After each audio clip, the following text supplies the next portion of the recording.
Everyone,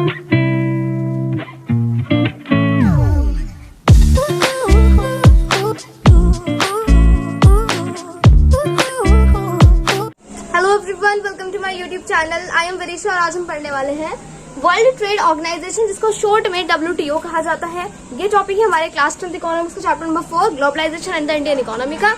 इससे पिछले वाली वीडियो में हमने क्या पढ़ा था, liberalization of foreign trade and investment policy. ठीक है, तो उसमें हमने पढ़ा था कि कैसे जो है लिबरलाइजेशन जो चीज है जो हमारी इंडियन गवर्नमेंट ने ली थी, उसको बहुत सारे इंटरनेशनल ऑर्गेनाइजेशंस ने भी सपोर्ट किया था। तो आज एक ऐसी ही इंटरनेशनल ऑर्गेनाइजेशन के बारे में पढ़ने वाले हैं जो है WTO यानी वर्ल्ड ट्रेड ऑर्गेनाइजेशन। इस ऑर्गेनाइजेशन के बारे में आज हम पढ़ने वाले हैं। शुरू करते हैं, तो स्टार्ट करते हैं इस टॉपिक को पढ़ना। India's liberalization policy was supported by some very powerful international organization. तो हमारे इंडियन गवर्नमेंट ने जब लिबरलाइजेशन वाला जो स्टेप था, जो मतलब एक तरह से पॉलिसी थी, वो उतारी कि अब हमारे जो मतलब सारे ट्रेड बैरियर्स हैं, जितने भी हम टैक्स लगाते हैं इंपोर्ट पर, वो हम सब रिमूव कर देंगे। अब हम कोई भी ट्रेड बैरियर यूज नहीं करेंगे। तो जब इंडियन गवर्नमेंट ने ये पॉलिसी लगाई, लागू करी, तो उसके बाद क्या हुआ, जो बहुत ज्यादा मतलब बाहर की जो ऑर्गेनाइजेशन होती है, जो इंटरनेशनल है, यानी कि खूब बड़ी ऑर्गेनाइजेशन है ऑब्वियसली, ठीक है, उन्होंने भी हमारे इस डिसीजन को, हमारे इंडियन गवर्नमेंट के इस डिसीजन को सपोर्ट किया कि आप ठीक कर रहे हो, लिबरलाइजेशन होना चाहिए, हर कंट्री के गवर्नमेंट को करना चाहिए। राइट, दीज ऑर्गेनाइजेशन से that all barriers to foreign trade are harmful. और ये जो पावरफुल ऑर्गेनाइजेशंस हैं पूरे वर्ल्ड में फैली हुई हैं, ये कहती हैं कि कोई भी लिबरलाइजेशन मतलब कोई भी ट्रेड बैरियर अगर किसी ट्रेड पर, इंपोर्ट एक्सपोर्ट पर है, तो बहुत बड़ा चीज है, मतलब बहुत बड़ी चीज है, मतलब एक तरह से वो हार्मफुल है। ठीक है, वो ठीक नहीं है, क्योंकि आपके जो प्रोड्यूसर्स है विद इन द कंट्री, उन्हें कंपटीशन फेस नहीं करना पड़ रहा। अगर वो कंपटीशन फेस नहीं करेंगे तो मतलब एक तरह से वो तैयार कैसे होंगे, अच्छा प्रोडक्ट कैसे बनाएंगे? वो अपनी कंट्री के ही मतलब चीज देखते रहेंगे, अपनी कंट्री से ही कंपटीशन करते रहेंगे अपनी कंट्री के अंदर। उन्हें बाहर कंपटीशन करना चाहिए। ठीक है, और अगर मतलब एक तरह से ट्रेड बैरियर होगा तो कंज्यूमर्स को चीज जो है महंगी पड़ेगी। लेकिन अगर आप इंपोर्ट पर से टैक्स हटा दोगे तो हर जो सामान है वो सस्ते में बिक जाएगा। तो लिबरलाइजेशन बहुत ज्यादा अच्छी चीज है। तो ट्रेड बैरियर क्या है, फॉरेन ट्रेड हार्मफुल है, वो नहीं होना चाहिए, लिबरलाइजेशन होना चाहिए। ये किसका कहना है? WTO वर्ल्ड ट्रेड ऑर्गेनाइजेशन का। No barriers, trade barriers between country should be free. ये कहती है कि कोई बैरियर नहीं होना चाहिए, कोई ट्रेड बैरियर नहीं होना चाहिए। हर कंट्री में जो इंपोर्ट एक्सपोर्ट है वो फ्री में होना चाहिए। मतलब फ्री का मतलब ये भी नहीं कि प्रोडक्ट फ्री में बिकेगा। जितनी प्रोडक्ट की तरह से एकदम मतलब जितना प्रोडक्ट का प्राइस है सिर्फ उतना ही हो, उस पर कोई टैक्स वगैरह ना लगे इंपोर्ट या फिर एक्सपोर्ट के समय। ठीक है, टैक्स उससे फ्री होना चाहिए, ना कि प्रोडक्ट का प्राइस फ्री होना चाहिए। Right, all countries in the world should liberalise there policies. और ये जो हमारी ऑर्गेनाइजेशन है WTO वर्ल्ड ट्रेड ऑर्गेनाइजेशन, ये भी कहती है कि हर कंट्री की जो गवर्नमेंट है उसको ये स्कीम या फिर पॉलिसी लानी चाहिए, और हर कंट्री की पॉलिसीज में लिबरलाइजेशन होनी चाहिए, या फिर सबको ये स्टेप लिबरलाइजेशन वाला लेना चाहिए। Right, one such organization is WTO whose aim is to liberalize international trade। और यही ऑर्गेनाइजेशन जिसके बारे में हम बात कर रहे हैं WTO, यही सब कहती है। एक ऐसी ऑर्गेनाइजेशन WTO ही है जो सब कुछ चीजें मानती है। ठीक है, और इसका कहना है कि एक तरह से जिसका मतलब मानना है, जिसकी एम है कि सारे पूरे वर्ल्ड को लिबरलाइज कर दे। राइट, तो WTO वर्ल्ड ट्रेड ऑर्गेनाइजेशन एक ऐसी ऑर्गेनाइजेशन है जिसका एम क्या है कि वो इंटरनेशनल ट्रेड को लिबरलाइज कर दे, हर कंट्री में लिबरलाइजेशन आ जाए। Right, started at the initiative of the developed countries, WTO established rules regarding international trade and sees that these rules are obeyed। ठीक है, तो ये इनिशिएटिव डेवलप्ड कंट्रीज ने शुरू किया था। डेवलप्ड कंट्रीज ने मतलब संगठन ऑर्गेनाइजेशन बनाई थी, वर्ल्ड ट्रेड ऑर्गेनाइजेशन। उन्होंने ये सब जो है इनिशिएटिव शुरू किया था, और उन्होंने मतलब कुछ रूल्स बनाए, कुछ रिगार्डिंग इंटरनेशनल ट्रेड्स के, कि भाई तुम्हें ऐसे ऐसे रूल्स फॉलो करने हैं, कोई एक तरह से एक्सपोर्ट पर, कोई इंपोर्ट पर टैक्स नहीं लगेगा, सारे वो रूल्स बनाए। और उन्होंने ये भी एक तरह से देखा कि जो रूल्स है सिर्फ रूल्स बने ना रह जाएं, इनको इम्प्लीमेंट कराना ही बहुत ज्यादा जरूरी है। And see that these rules are obeyed, के जो रूल्स हैं ओबे भी होने चाहिए। Right, at present 164 countries of the world are currently members of the WTO। और अभी हाल ही में प्रेजेंट में WTO यानी कि वर्ल्ड ट्रेड ऑर्गेनाइजेशन के करंटली 164 कंट्रीज मेंबर हैं, यानी कि उसमें 164 कंट्रीज जो है उसमें मेंबर हैं, वो उसके रूल्स को मानती हैं, ओबे करती हैं, उनके पास लिबरलाइजेशन पॉलिसी है, और वो 164 कंट्रीज कोई ट्रेड बैरियर अपनी कंट्री में नहीं लगाती हैं। वो कंपटीशन कर रही हैं वर्ल्ड वाइड, मतलब तरह से पूरे इंटरनेशनल कंपटीशन कर रही हैं इंटरनेशनली। ठीक है, यानी कि वो अपनी कंट्रीज को प्रोडक्ट नहीं कर रही, अपनी कंट्री के जो छोटे छोटे प्रोड्यूसर्स हैं उनको बचा नहीं रही है, कोई इंपोर्ट पर टैक्स नहीं लगा रही है, बिल्कुल लिबरल कंट्रीज हैं 164 कंट्रीज, जो कि पार्ट है अभी किसका, वर्ल्ड ट्रेड ऑर्गेनाइजेशन का।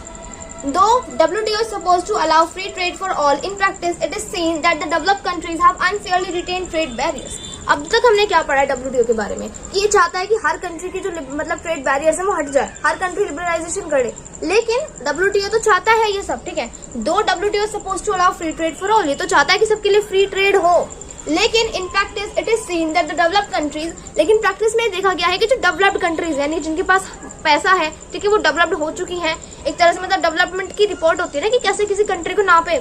हमने ये हमारा डेवलपमेंट वाला चैप्टर जो था चैप्टर नंबर 1 उसमें पढ़ा था कि हम एक कंट्री के डेवलपमेंट को मेजर किस चीज से कर सकते हैं। मेन चीज इनकम थी, पर कैपिटा इनकम से निकाल सकते हैं, ठीक है।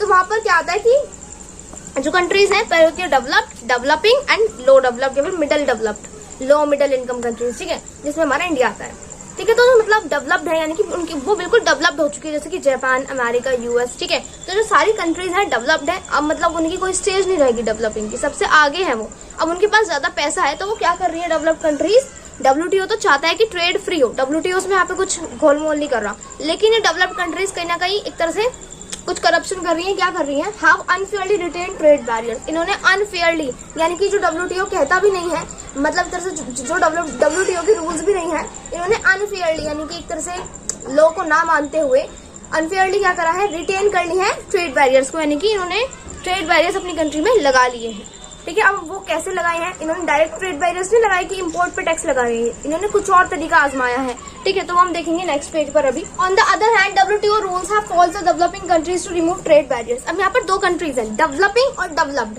डेवलप्ड कंट्रीज क्या कर रही है, वो अनफेयरली ट्रेड प्रैक्टिसेस जो है, ट्रेड बैरियर को रिटेन कर रही है, अनफेयरली ट्रेड बैरियर लगा रही है। लेकिन जो डेवलपिंग कंट्रीज है वो नहीं लगा रही, या फिर अगर वो लगा भी रही है तो उनको WTO पता है क्या कहता है कि तुम ये ट्रेड बैरियर्स हटा दो। यानी डेवलपिंग कंट्रीज जो अभी डेवलपिंग की स्टेज पर है उनको तो WTO कह रहा है कि तुम ये जो ट्रेड बैरियर्स है इनको हटा दो, लेकिन जो डेवलप्ड कंट्रीज है वो अनफेयरली ट्रेड बैरियर्स लगा रही है, उनको WTO कुछ नहीं कह रहा, ठीक है। An example of this is the current debate on trade in agriculture products. अभी जो एग्रीकल्चर प्रोडक्ट्स हैं उन पर यही अभी मतलब हाल ही में डिबेट चल रही है, ठीक है, मतलब कुछ सालों से की करंट डिबेट है ट्रेड एग्रीकल्चर प्रोडक्ट्स पर, वहां पर भी कुछ ऐसे घोटाला हो रहा है और लोग डिमांड कर रहे हैं। अब हम वो देखते हैं नेक्स्ट पेज पर कौन सी डिबेट है, कैसे वो मुद्दा खड़ा हुआ, ठीक है।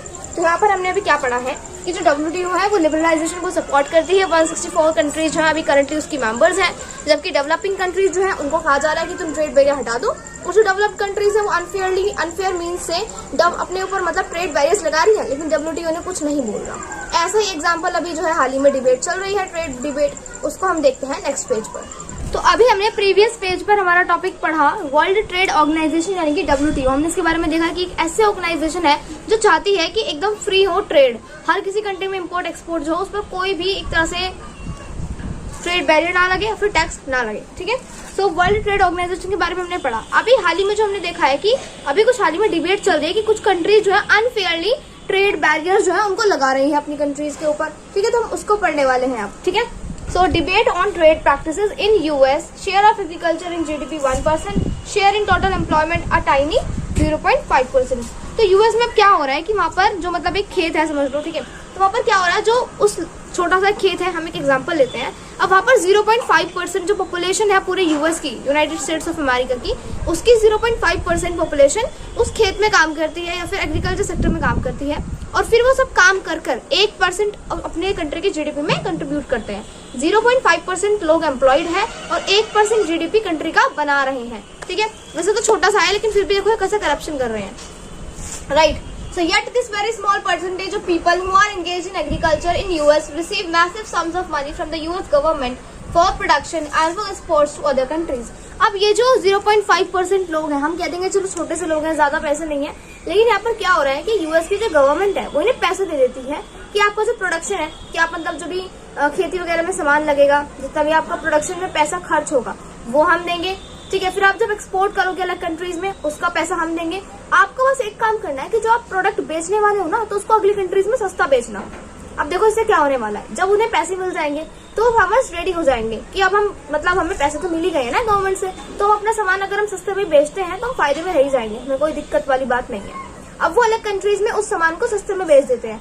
समझ लो एक मतलब 1 किलो गेहूं है, समझ लो उनका प्राइस 20 रुपए है, ठीक है, और उससे कम हो ही नहीं सकता, उससे कम मतलब प्रोडक्शन में इतना पैसा लग जाता है। हर कंट्री में यही हो रहा है कि 20 रुपए में जो है 1 किलो गेहूं बन रहे हैं, ठीक है। अब क्या हो रहा है कि 20 रुपए से भी कम में बेच दे रहे हैं। अब हमारे समझ लो इंडिया के लोग हैं, ठीक है, तो अब लोग क्या खरीदेंगे, लोग उन सस्तों वालों को खरीदेंगे, ठीक है। लेकिन जो और दुनिया के फार्मर्स हैं, ठीक है, उनके लिए घाटा हो जाएगा, क्योंकि उनकी वो नहीं बेच सकते इतना सस्ता, क्योंकि उन्हें किसी गवर्नमेंट से पैसे तो नहीं मिल रहे ना, वो तो अपना उतना ही प्राइस बेचेंगे। वो हद से उतना बेच सकते हैं, बहुत कम भी हो सकता है, लेकिन उतना कि उन्हें थोड़ा बहुत फायदा हो, या फिर उनका उतने का बिक जाए जितना उन्होंने प्रोडक्शन में लगाया है, जितना उन्होंने गेहूं बनाने में लगाया है।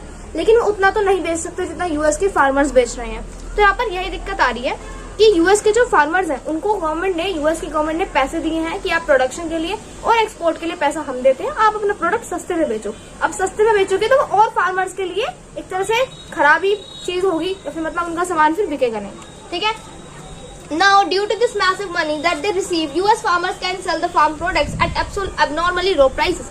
अब उन्हें पैसे मिल गए हैं, तो अब जो यूएस के फार्मर्स हैं वो abnormally यानी कि लो होता है, तो होता है लो कि चलो भाई कम पैसों में बेचा है। अब नॉर्मली लो होता है कि उससे भी कम, उसमें तो मतलब प्रोडक्शन भी नहीं होता है किसी कंट्री में गेहूं का, यानी जितने में गेहूं बन भी नहीं रहे हैं ना, जितना पैसा गेहूं बनने में लग रहा है, समझ लो 20 रुपए में आपके 1 किलो गेहूं बन के तैयार होते हैं, वो 10 रुपए में बेच रहे हैं, ठीक है। तो फिर तो ऐसी कोई कंट्री गवर्नमेंट या फिर कोई फार्मर कर नहीं सकता, वो इतना कम नहीं बेच सकते, ठीक है। लेकिन ये जो है इतना कम बेचते हैं, तो और जो फार्मर्स हैं उनके लिए यहाँ पे बहुत ज्यादा स्टार्विंग वाली कंडीशन आ गई है, और फार्मर्स ये सब देख नहीं पाएंगे, right. The surplus farm products are sold in other country markets at low prices, adversely affecting farmers in these countries.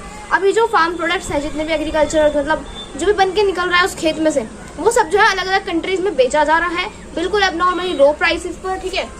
Adversely affecting farmers in these countries, और जो अलग अलग कंट्रीज के मतलब किसान है उन्हें तो अफेक्ट करेगा, क्योंकि वो तो इतना सस्ते में बेच नहीं सकते, उन्हें किसी कंट्री गवर्नमेंट ने दिया नहीं है पैसा, ठीक है। वो तो अपना सामान उतने में बेचेंगे जितना उनको बना है, थोड़ा बहुत उसमें मुनाफा लगाकर, ठीक है। तो यहाँ पर जो और फार्मर्स अलग कंट्रीज की, उन्हें ये अफेक्ट हो रहा है, और यही उनकी कंट्री की गवर्नमेंट चाहती है यूएस की कि हम अपने फार्मर्स को पैसे दे देंगे, वो सस्ते में बिकेंगे, और जो और फार्मर्स हैं वो बेचारे अफेक्ट होंगे, राइट। Developing countries are therefore asking the developed country governments, we have reduced trade barriers as per WTO rules, but you have ignored the rules of WTO and have continued to pay your farmers vast sums of money. You have asked your governments to stop supporting your farmers, but you are doing so yourselves. Is this free and fair trade? तो अब जो developing countries है, यानी कि जो developing stage पर है, अभी डेवलप होने लग रही है धीरे धीरे, ठीक है, फिर लो डेवलप कंट्रीज जो है, और फिर जो डेवलप कंट्रीज है जो डेवलप हो चुकी है, जैसे कि यूएस। तो ये डेवलपिंग कंट्रीज डेवलप्ड कंट्री यानी कि यूएस जैसे देशों से पूछ रही हैं, कर क्या रहे हो तुम, ये हमने तो WTO के रूल्स के हिसाब से ट्रेड बैरियर अपनी कंट्री में से हटा दिए हैं, लेकिन तुम तो कहीं ना कहीं उनको एक अनफेयरली रिटेन कर रहे हो और लगा रहे हो, मतलब साफ साफ ट्रेड बैरियर नहीं लगा रहे, लेकिन फिर भी वो इस तरह से अपने फार्मर्स को, अपने प्रोड्यूसर्स को सपोर्ट कर रहे हैं कि वो अपना सामान सस्ते में बेच दे रहे हैं, राइट। तो हमने तो अपना जो ट्रेड बैरियर्स है as per the WTO rules हमने हटा दिए हैं, but you have ignored the rules of WTO and have continue to pay your farmers vast sums of money. लेकिन तुम जो है अभी भी अपने फार्मर्स को पैसे दे रहे हो और मतलब उन्हें सपोर्ट कर रहे हो, राइट। You have asked our government to stop supporting our farmers, but you are doing so, ठीक है, कि तुमने जो है हमारी गवर्नमेंट को तो कहा था कि भाई अपने फार्मर्स को सपोर्ट करना बंद करो, और खुद तुम अपने फार्मर्स को सपोर्ट कर रहे हो, देखो यहाँ पर ये वाली बात हो रही है। So is this free and fair trade? तो यहाँ पर क्वेश्चन ये आता है, तो क्या ये फ्री और फेयर ट्रेड है? क्या यहाँ पर सबके लिए एक तरह से इक्वालिटी है? नहीं, यहाँ पर हमने एक ऑर्गेनाइजेशन, एक संस्था तो बना दी, WTO वर्ल्ड ट्रेड ऑर्गेनाइजेशन, सबको देखेगी कि भाई कोई जो है ट्रेड जो है फ्री, मतलब ट्रेड बैरियर ना लगाए, ट्रेड जो है फ्री में होनी चाहिए। हमने एक संस्था, एक ऑर्गेनाइजेशन बना दी, लेकिन असली में वो लॉज इम्प्लीमेंट नहीं कर रहा है कोई, ठीक है। 164 कंट्रीज मेंबर है, लेकिन कुछ कंट्रीज जैसे कि यूएस उन चीजों को इम्प्लीमेंट नहीं कर रहा, कहीं ना कहीं वो अनफेयरली जो है इन प्रैक्टिसेस को, ट्रेड बैरियर्स को रिटेन कर रहा है। असली में वो कोई टैक्स नहीं लगा रहा है इम्पोर्ट एक्सपोर्ट पर, लेकिन ऐसा काम कर रहा है कि कहीं ना कहीं और जो फार्मर्स है उनको घाटा हो रहा है, ठीक है। तो इसी के साथ हमारा topic world trade organization WTO complete हो जाता है, ठीक है, जिसमें हमने पढ़ा कि WTO क्या है, इसके कितने मेंबर्स, मतलब कितनी कंट्रीज इसके हाल ही में मेंबर्स हैं, और ये डिबेट क्या चल रही है अभी, और WTO का काम क्या होता है, राइट। सो अगली वीडियो में हम पढ़ने वाले हैं impact of globalization in India. Globalization जो हो रही है इतने सालों से हम देख रहे हैं, अभी बहुत ज्यादा डिफरेंस भी आ गया है ग्लोबलाइजेशन पर, उसमें हमारी इंडिया पर क्या इफेक्ट पड़ने वाला है, प्रोड्यूसर्स मतलब जो सामान बना रहे हैं उन पर क्या इम्पैक्ट पड़ रहा है ग्लोबलाइजेशन का, तो जो कंज्यूमर्स हैं, जो हम जैसे लोग हैं, उन पर क्या इम्पैक्ट पड़ रहा है, ठीक है, और छोटी छोटी जो मार्केट्स हैं, जो मतलब कंपनीज हैं, इंडस्ट्रीज हैं, उन पर क्या इफेक्ट पड़ रहा है कंपनीज वगैरह पर, ठीक है, वो हम पढ़ने वाले हैं नेक्स्ट वीडियो में, नेक्स्ट टॉपिक में, that is impact of globalization in India. यहाँ पर हमारा topic world trade organization complete होता है। So thank you, that's all for today.